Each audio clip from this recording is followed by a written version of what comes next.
And to create that analysis data set, we are going to create some intermediate data sets. To create those intermediate data sets also we have some guidelines. And by following those guidelines, by following those models we should create. And that models are called ADAMS. To create that ADAM data sets we have some implementation guidelines and those are called ADAM IC or Analysis Data Model Implementation Guidelines.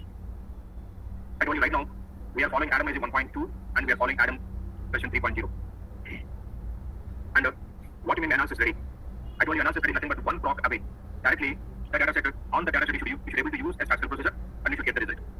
So it should not require any transformation, any transposition. So if you have any data set like that, that is called a ready-made data set, that is called analysis ready data set. So an ADAM data set must be analysis ready. And I told you one more important thing, what is the central theme of ADAMS? ADAMS are just an intermediate data set between the SGDM and the final result. So an ADAM data set 100% must show the traceability. Traceability is the main principle or core principle of ADAM data set. Okay? It's a core principle. That means you should show connection between SGDM data set and analysis result. And if you are able to show that one, that is called as traceability. The central principle or core principles of ADAMS is the traceability. And in the last class we have seen an example of like how to create an ADAM data set when we have a vital signs SGDM data set, and we have seen a simple example how to create an ADAM data set. In today's class I'm going to start with ADAMS, but before understanding ADAM IC guidelines, you need to understand a few basic definitions that we usually commonly come across in ADAMS. In that, the first important definition you need to understand is analysis enabling. What do you mean by enabling? Analysis enabling. So for example, in future we are going to create an ADAM data set. In ADAM data set, so for example, I'm going to have 100 variables. Why we are creating by the way ADAM data set? For analysis purpose. From where we are creating this one? From Ethereum. So from Ethereum, we are going to create ADAM data set. And in future I'm going to use this ADAM data set as a source for analysis purpose. Okay. When I'm doing this one, when I'm doing analysis from the ADAM data set, say for example, in the ADAM data set, I have 100 variables. In the 100 variables, for analysis purpose, I'm going to use maybe some 80 variables. Whichever variables I will use it for analysis purpose, those variables are called analysis enabling variables. So if I have 100 variables, for example, I am not going to use all the 100 variables for analysis purpose. I am going to use only few variables for analysis purpose. Whichever variables I'm using for analysis purpose, that variable is called as an analysis enabling variable. And again, in ADAM data set, I have 1000 observations. Out of 1000 observations, I'm going to use maybe 500 observations for analysis purpose. Whichever observations I'm going to use it for analysis purpose, those observations are called analysis enabling observations. So how we can define now analysis enabling? A variable or an observation which are useful for analysis purpose. And those variables and observations are called analysis enabling. That means they enable, they're useful for analysis purpose. You know, if you're not using it for analysis purpose, then why we should have the remaining 20 variables? If you're using only 500 observations out of 1000 observations, then why we should have remaining 500 observations? So the next one that we are going to have supporting variables and observations. What do you mean by supporting and observation? You know, in the last class, remember, in the vital signs, I have a use of big daddy, and then I have, for example, you know, VS test, and then we are going to have some VS test CD, then we are going to have the VS test, and then remember VS SD RESN, then we have the VS SD RESU, and these are the some of the variables we have seen. This is a SGDM vital signs data set. From this SGDM vital signs data set, in future, I'm going to create an ADAM data set. Okay? How I'm going to, in ADAMS, I'm going to have a data set called ADVS, analysis data set of vital signs. In ADVS, what I'm going to do, in here also I'm going to have a use of big daddy, VSCD, and then whatever the VSSD that we have, I'm going to have VSSD here also. But from the VSSD, I'm going to create in future a variable called param CD. And then by concatenating test and STRSU, I'm going to create a variable called param. Okay? And I'm going to create from the VSSTRSN, I'm going to create a variable called aware. Okay? Now, what we are going to have in the ADVS data set, I am going to have a use of big daddy, I'm going to have a SCD and a param CD, and then I'm going to have VS test and I'm going to have VS STRSU. By concatenating both, I'm going to create a param variable, and then I'm going to have VS STRSN, and then I'm also going to have now which variables I'm going to use for analysis purpose now? I'm going to use, you know, param CD, param, and I'm going to use aware. Only these three variables I'm going to use it for analysis purpose. Now only those three variables are called analysis enabling variables. But when you do not use test CD, VS test and VS STRSU and VS STRSN, why we should have these variables? Remember, in the last class I told you, the central concept of ADAMS is traceability. If somebody asks you, how we got this eval? What is our answer? I transformed VS STRSN as an eval. To show that proof, you should have both VS STRSN eval side by side in the same data set, so that somebody asks you, you can show the proof that yes, I have created eval from VS STRSN. If somebody asks you, how you created this param, and then you should have STRSU to show the proof. Now, param I'm going to use it for analysis purpose, so this is for analysis enabling. Now, I'm not going to use it for analysis purpose, but these two are very important to prove this traceability. And now these two comes under supporting variables, and this comes under analysis enabling variable. And again, param CD is going to be analysis enabling variable, and test CD is going to be supporting variable. So when you have that supporting variable, you can show 100% connection from where you have derived that one. So now somebody asks you, how we got this SCD? Where we have this SCD? We have SGDM and SGDM. So we have a connection. We have a traceability. So whatever the variables that we have in ADAM data set, now we can divide it into two classes: analysis enabling and support. Analysis enabling means in future we are going to use it for analysis purpose, and the supporting means only to support the traceability. So it can be a variable or it can be an observation. Understand this one, everyone?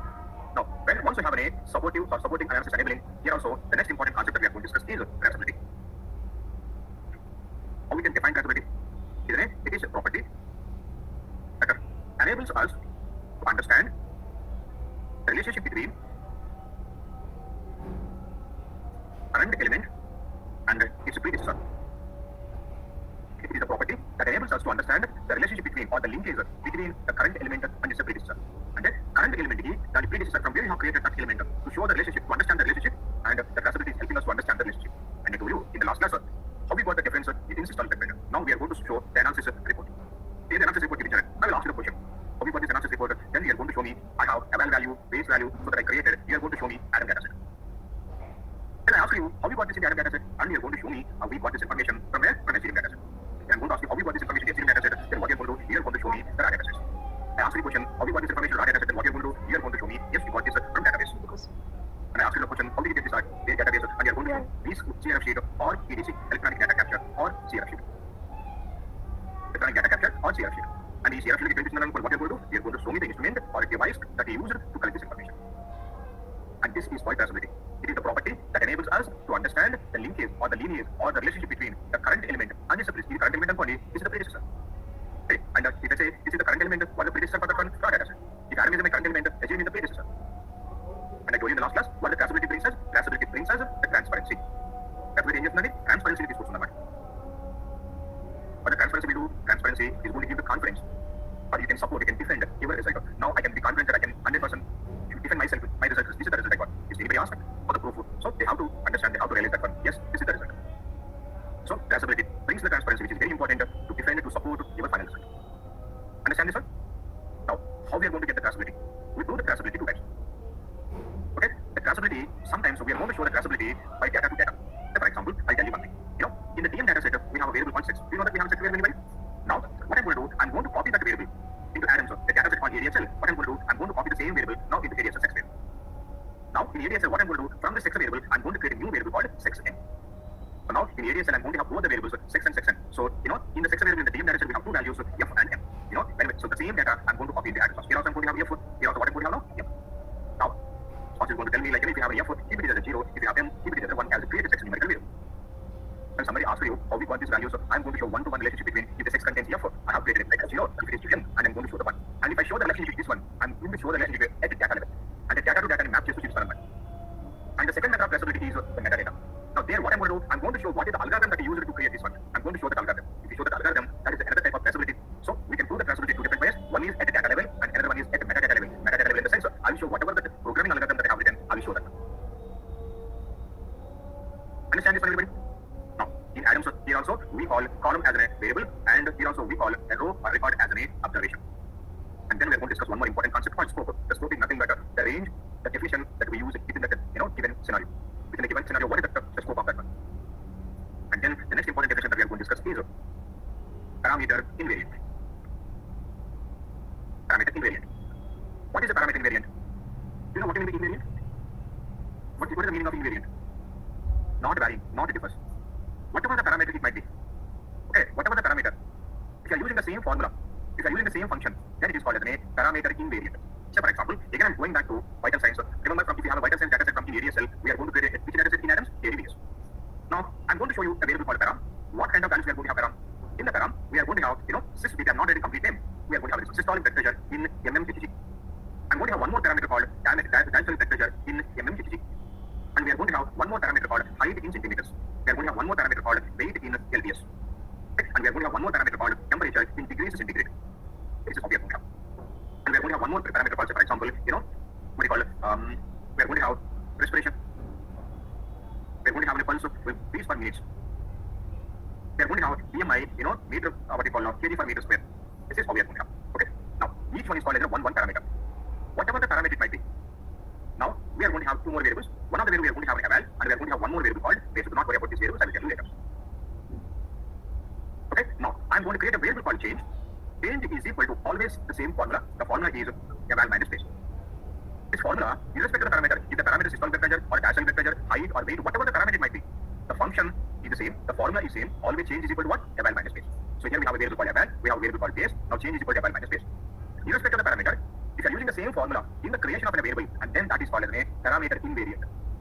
Parameter invariant. అంటే parameter మారినంత మాత్రాన formula change కాదు, function change కాదన్నమాట. అలా అయితే parameter invariant అంటాం. So it is not getting changed based on the parameter. Whatever the parameter is, the value, the formula is constant. And the second concept that we are going to have, parameter variant. What do you mean by parameter variant? The formula or the function that we are using will be get changed based on the parameter. Say for example, I have glucose UG per ml. One parameter. I have one another parameter. Say for example, log 10 of some XYZ test. Okay? I have one more parameter. Say for example, LDL cholesterol. LDL cholesterol is to high density cholesterol, HDL cholesterol. This is one parameter. I have albumin parameter. I have a hemoglobin parameter. So when we have a parameter like this one. Now again here also what I'm going to have an eval variable and I'm going to have a base variable, and then we are going to create a change. Here what I'm going to do, for a few parameters I'm going to use one function, for another parameter I'm going to use a different function.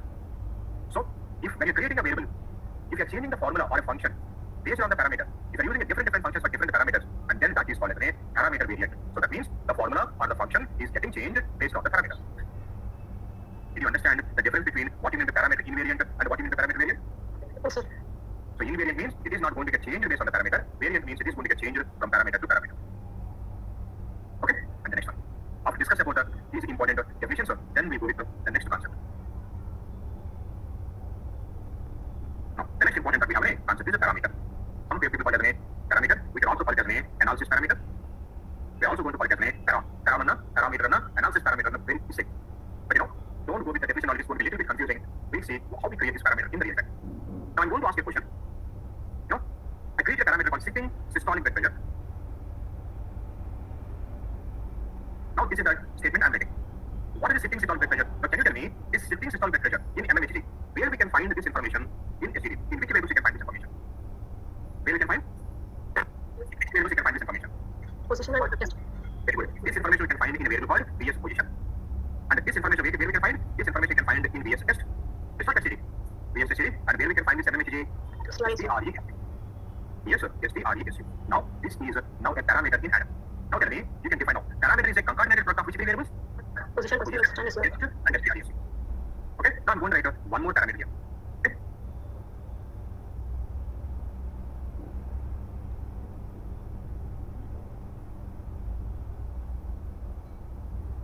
Now, this is my parameter. Now tell me where we can find this information. In LB data set, in which variables we can find this information? LB test series. And STRH. If you go there, only have only GLU. Now I have a proper case. Proper case means where we can find this information. This is LB test, and this is LB STRESU. Now where we can find this information? This information. Very good. We can find that information in LB specimen. Now this is also parameter. Now tell me, in this scenario, parameter is a combination of whom? In this scenario, LB test and LB STRESU. Now I'm going to write one more parameter. The parameter is like this one, height in centimeters. Where we can find this, in which variables we can find in STD point of size? This is VS test, and this is VS STRESU. Now, to make an idea what is a parameter, how you create a parameter. Parameter is a concatenated product of two or more variables of a STD findings datasets. In most of the cases, parameter is a concatenated product of, because concatenated product of test with whom within the parenthesis, what we are going to concatenate? STRESU standard results. This is what we are going to concatenate.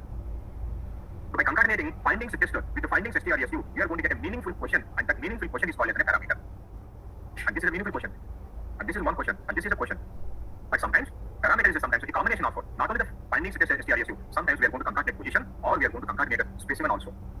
But in general, it is a concatenated product of two important variables, test and STS. Very, very important question, interview question, how you create a parameter. A parameter is a combination of which two variables and findings test and STRESU. How to keep the STRESU? We should keep the STRESU within the parenthesis. But sometimes we also concatenate specimen and the position also. Clear, everybody? Now, I ask you a question. What is the sitting systolic blood pressure in mmHg? Where you can find the answer now? Remember the question again. What is our height in centimeters? Tell me, STD, which variable you can find the answer? In which way you can find the answer? Test and test. Yes, yes, sir. So when I ask the parameter as a question, where you can find the answer? In STDM, we can find the answer in the STRESN. Now we are going to change the STRESN into a variable called eval means analysis value. So after the parameter, the next important definition you need to understand is eval. What do you mean eval? Eval is nothing but analysis value. So tell me how you create eval in a variable. Just eval is a renaming of what? STRESN.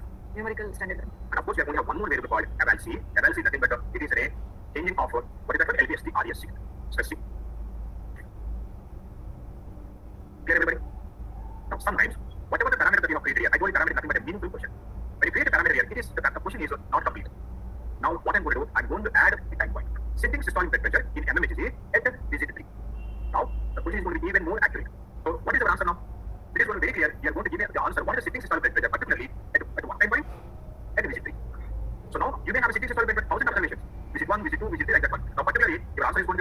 Let me visit 3. Whatever the average value that we have in visit 3, we are going to give it that. And now this is called an analysis time point. And that means sometimes what we do, we are going to concatenate the time point to parameter, and that is called what you call the analysis time point. So that means if you add any time period to the parameter, and that is called an analysis time point.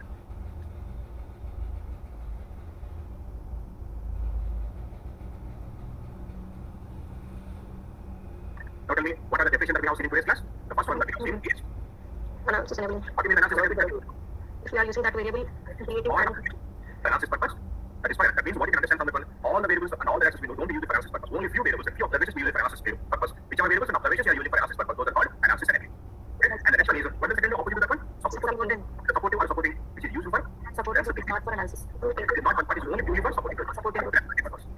And then what was the next definition that we have seen? Traceability. How we can define the traceability? It is the ability the relationship between the current element and its predecessor. I told you traceability is very important. We can prove the traceability at two levels: data level, metadata level.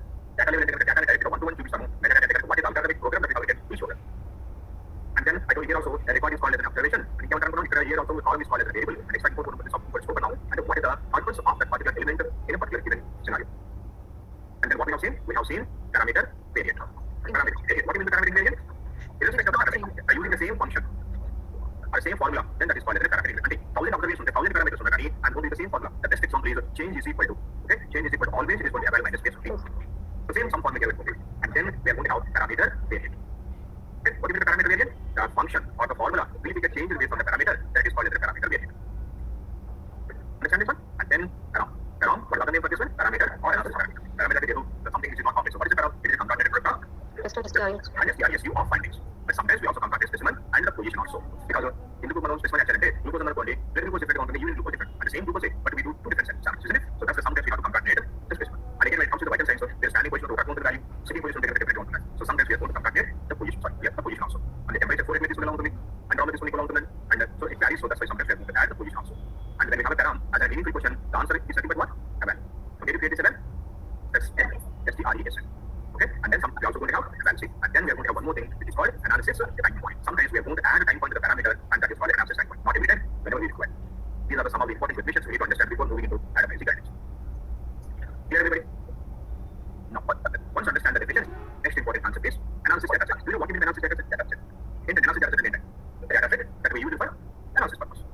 If you use any data set for analysis purpose, then it is called an analysis data set. The data set is an analysis for whatever you just done one day, that is called analysis data set. And now these analysis data sets are two types. First one is called ADAM data set, and the second one is called non-ADAM data set. So for example, for analysis purpose, strictly following ADAM-IC guidelines. Okay, in ADAM-IC guidelines you follow too. If I create a data set, then that is called as an ADAM data set. By following ADAM-IC guidelines, if I create a data set, then that is called as an analysis data set. Okay, and the second one is I didn't follow any guidelines, but luckily at the end of the creation of the data set, that data set has got 100% and very close to, and it is following. And you can say like it is following ADAM-IC compliance. I didn't keep in mind of the ADAM-IC guidelines, but luckily whatever the data set that I created, this data set is showing 100% compliance with ADAM-IC guidelines. Then it's simply very controlling. When you're constructing in a house, okay. Now I went to a senior most experienced person, and he has given what you call a map how to construct a house based on 100% vastu. Now by following the design I constructed the house. So here 100% I followed that. Whatever the map he has given, design has given, I followed that. That is one method. And the second one is I didn't follow any vastu and something like that. I constructed the house, but luckily whatever the house I constructed, this is 100% vastu. I didn't realize that one. Once I constructed the house, now it is showing 100% of compliance with the vastu. Now in both the scenarios, what we can call it as we can call it as ADAM data set. Understand what I'm saying here? And we put the guidelines to follow to create a point. But in the guidelines follow up with Kani. Once I created that one, now it is showing 100% compliance with the guidelines, so then that is also called as ADAM data set. But now to create it to use it for analysis purpose, I didn't follow any guidelines. Simply the sole purpose of analysis, I created a data set. If I'm not following any guidelines, if I create a data set that is only keep in mind of only the analysis, then that is called as a non-ADAM data set. And the second one is by simply following company rules or legacy rules. My sponsor has given certain rules. By following those company or legacy rules, if I create an ADAM data set, so if I create a data set for analysis purpose, then that is also called as a non-ADAM data set. So analysis data sets are two types. One is ADAM data set, and the second one is non-ADAM data set. What do you mean ADAM data set? If you create a data set by following the guidelines or whatever the data set that you created, if it is showing 100% compliance and very close to ADAM-IC guidelines, then it is called an ADAM data set. The second one is by not following any guidelines simply for the sole purpose of analysis, if you create a data set, or by following company guidelines or legacy rules, if you create a data set for analysis purpose, and that is also called as a non-ADAM data set. Now, we don't bother about the non-ADAM because that is not our thing. Because sponsor will create different data sets, what is there, but on Adam dataset. So now these Adam datasets are two types. First Adam dataset is called as an ADSL, and the second one is called as an VDS. So analysis datasets are two types. Sorry, Adam datasets are two types. The first one is ADSL. The second one is VDS. What is this ADSL? ADSL is nothing but a subject level analysis dataset. What is that one? Subject level analysis dataset. And then what is VDS? VDS is nothing but a basic data structure. Basic data structure. Now, what information you can find in ADSL? All the subject level information, demographic data, population, so treatment information. You can find all that information in ADSL. Okay. Okay. And if you want to say, I will tell you, in ADSL, we are going to have a dataset called ADSL. Now, in the VDS, we are going to have a dataset called ADLB. We are going to have a dataset called ADBS. We are going to have ADEG. We are going to have ADPC. We are going to have ADPP. And then we are going to have AD, yes, we are going to have AD subject characteristics, AD subject characteristics questionnaire, and we are going to have physical examination. So now you may understand now from where we create all these VDS datasets. In HCDM, from which domains we create this VDS datasets? From the findings. Where we can find LB, BS, EG, form country concentrations, parameters, where we can find findings. Now, so we used to have like this one. But later, they changed the definition of VDS. If you want to say any dataset as a VDS dataset, that dataset must have three important variables. A variable called param, a variable called eval, a variable called base, and you should have a variable called change. But in some of the variables, you cannot have a parameter, eval, base, and change. Now, they have created one more new classification, and that is called the name OCCDS. You know what I mean the OCCDS? OCCDS means occurrence data structure. Occurrence data structure. What you can find in OCCDS? So, what are the events that occur during the clinical trial? Those comes under OCCDS. The best example that I can give is ADAE. And I can give one more example, ADCM, ADMHO. So, these comes under what? Occurrence data structure. So, now we have three classes. What is the dataset that we use for analysis purpose? Mostly, we use a VDS dataset. VDS is nothing but the basic data structure. It is going to support almost all kinds of statistical procedures, all kinds of statistical concepts, ANOVA, ANCOVA, regression, correlation, all that. But still, it cannot just satisfy all 100% statistical procedures. Sometimes this structure is not good enough to do certain types of statistical procedures. In the scenario, sometimes we are going to transform the data, we are going to transfer the data for that purpose. Now we have a new classification called Adam Other. Or simply other Adam datasets. So this is the classification that we have. Now, how many domains you should understand, how many domains you should read, should practice, and how many should keep in a resume. I strongly recommend you should keep minimum 3 domains. Maximum also 3. You should have 100% ADSL in your resume. You should have, in the VDS, you should have ADLB, and you should have ADBS, and then you should have ADAE. If you keep these 3 to 4 domains, అంటే ADLB చేసారనుకోండి, automatically ADBS వచ్చేస్తుంది, ADBS చేసారనుకోండి, automatically ADLB వచ్చేస్తుంది, and one domain from one class. 3 is more than enough. If you want to keep 3 years or 4 years experience, keep these 4 domains. Understand this one? So, you should keep these 4 domains in your resume. If you keep these 4 domains, you can keep 1.5 to 2 years experience in hand. Clear everybody? Is this clear everybody? No? So, we can classify the Adam datasets into 4 classes now. What are the 4 classes that we have? ADSL, VDS, OCCDS, and other. One example for ADSL class, we have only one dataset in ADSL. The dataset name itself is ADSL. And what are the examples that we have? What do you mean by VDS? Basic data structure. Can you tell me the examples of VDS and ADLB, ADBS, and finding dataset, we can create a VDS dataset. And what are the examples for OCCDS? OCCDS examples for ADAE, ADCM, and ADMH. ఏ ఎక్కడ ఉంటుందండి? ఏ class ఉంటుందండి? CM ఎందులో ఉంటుందండి? Interventions. And again, one more dataset, MH ఎక్కడ ఉంటుందండి? అలాగే అన్ని interventions అక్కడే సబ్బు. సే ఫర్ ఎగ్జాంపుల్ ఎక్స్పోజర్ ఎక్కడ ఉంటుందండి? Interventions ఉంటుంది కదా. అది దాని ఫార్మ్ ఏం చేస్తే VDS dataset క్రియేట్ చేస్తాం. ADEX comes under VDS, but ADCM we go for occurrence. Okay, occurrence OCCDS means occurrence data structure. In OCCDS, can you tell me 2 examples? ADAE, ADCM, and ADMH. And other depends on the requirement of, there is going to be nothing new, there is no constant names, it depends on the statistical analysis procedure. We create specifically for that purpose, so those are called other Adam datasets. In tomorrow's class, we'll see what are the standard rules that we should follow when creating an Adam dataset, what are the assumptions that we have, we see those assumptions, and the standard fundamentals of the Adam standards, we'll see that one in tomorrow's class. Clear everybody? I will tell you from where you should read the document. I'm going to upload the document onto the WhatsApp group. You can go through that. Okay? Understand this, everybody? Do you have any questions so far?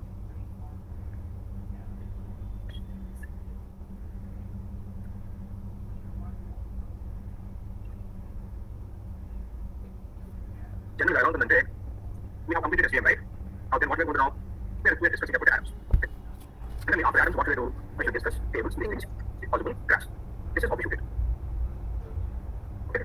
But if I discuss Adams, and then if I go after that to the tables, listings, and figures, so sometimes it is going to be losing our interest. So what I'm going to do, I will discuss first ADSL class, and from that ADSL, whatever the tables and listings that we can do, we'll see that those tables and listings. Okay? So that it is going to be more meaningful, so we can understand how the data flows. And then I will discuss about the VDS, and then what are the tables and the listings comes under, I will discuss about that. And I will discuss about OCCDS, and then I will discuss about whatever the tables and listings comes under that one, we'll discuss about that. So then you can understand the data flow. And then also one more, you can keep the resume